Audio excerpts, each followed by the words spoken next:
દાહોદના અનાજ માર્કેટમાં ભીખ માંગવાના બહાને દુકાનમાં ભરાયેલી મહિલાઓ દ્વારા વેપારીના 5 લાખ રૂપિયાની ચોરી કરતાની જે ઘટના બનવા પામી હતી, તે ઘટનાની તમામ મહિલાઓને દાહોદ પોલીસે ગણતરીના દિવસોમાં ચોરીના મુદ્દામાલ સાથે ઝડપી લેવામાં આવી છે। દાહોદ શહેરમાં 2 દિવસ અગાઉ દાહોદના અનાજ માર્કેટમાં જે વેપારીની દુકાનમાંથી 5 લાખ રૂપિયાની ચોરીની ઘટના બનવા પામી હતી, તેમાં સાતીર મહિલા ગેંગે દુકાનના મુનિમોને ઘેરી વળી અને ખેડૂતોને આપવા માટેના મૂકેલા ₹5 લાખ જે વેપારીના ચોરી કરીને લઈ જવાની ઘટના બનવા પામી હતી। તે ઘટનાને લઈને વેપારીએ દાહોદ ટાઉન એ ડિવિઝન પોલીસ મથકમાં ફરિયાદ નોંધાવી હતી। ત્યારબાદ દાહોદ પોલીસ અધિકારીઓ દ્વારા એ ડિવિઝન તેમજ એલસીબી પોલીસની અલગ અલગ ટીમો દ્વારા આ સાતીર મહિલા ગેંગને ઝડપી પાડવા માટે ચક્રો ગતિમાન કરવામાં આવ્યા હતા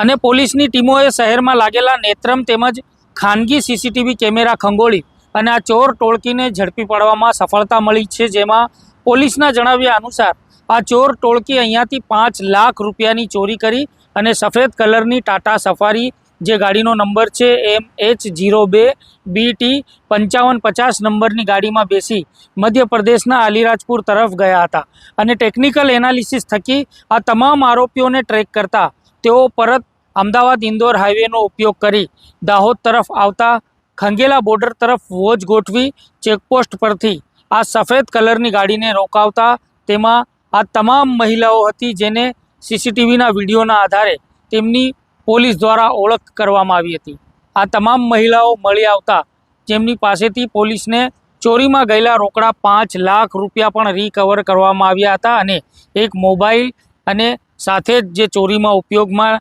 લીધેલી ટાટા સફારી ગાડી પણ પોલીસ દ્વારા કબજે કરવામાં આવી હતી। જેમાં આ પકડાયેલી તમામ મહિલાઓ એક જ કુટુંબની છે, જેઓ ભીખ માંગવાના બહાને દુકાનો તેમજ અન્ય ઘરોમાં ભરાઈને ઘરમાં અથવા દુકાનમાં રહેલા લોકોને ભીખ માંગવાના બહાને તેમજ તેમને ઘેરી વળતી હતી અને રૂપિયાની ચોરી કરવાની એમો ધરાવે છે। આ તમામ કૌટુંબિક મહિલાઓ મૂળ ગુજરાતની રહેવાસી છે, પરંતુ હાલમાં તેઓ મહારાષ્ટ્રના પાલઘર જિલ્લાના બોઈસર ગામમાં રહે છે। જેમાં ટાટા સફારી ચલાવી રહેલો ચરણ બાદલ વાઘરી, તેની વાઈફ ચંદા ચરણ વાઘરી,